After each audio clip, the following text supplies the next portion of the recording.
S Rajamouli இயக்கத்தில் மகேஷ் பாபு நடிக்கும் பிரம்மாண்டமான புதிய திரைப்படம் SSMB29 என்ற தற்காலிக பெயரில் தயாராகி வருகிறது.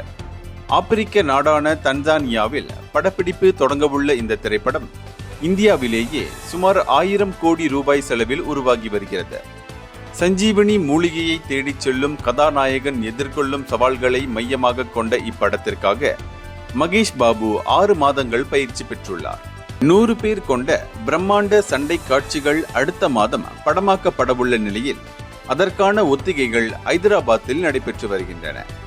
பிருத்திவிராஜ் சுகுமாரன் வில்லனாகவும் பிரியங்கா சோப்ரா கதாநாயகியாகவும் நடிக்க உள்ளதாக தகவல்கள் வெளியாகியுள்ளன. இந்த படத்தின் முதல் பாகம் 2027 ஆண்டிலும் 2ஆம் பாகம் 2029 ஆண்டிலும் வெளியாகும் என எதிர்பார்க்கப்படுகிறது. இந்தியர்களின் இதய குரல் மக்களோசை.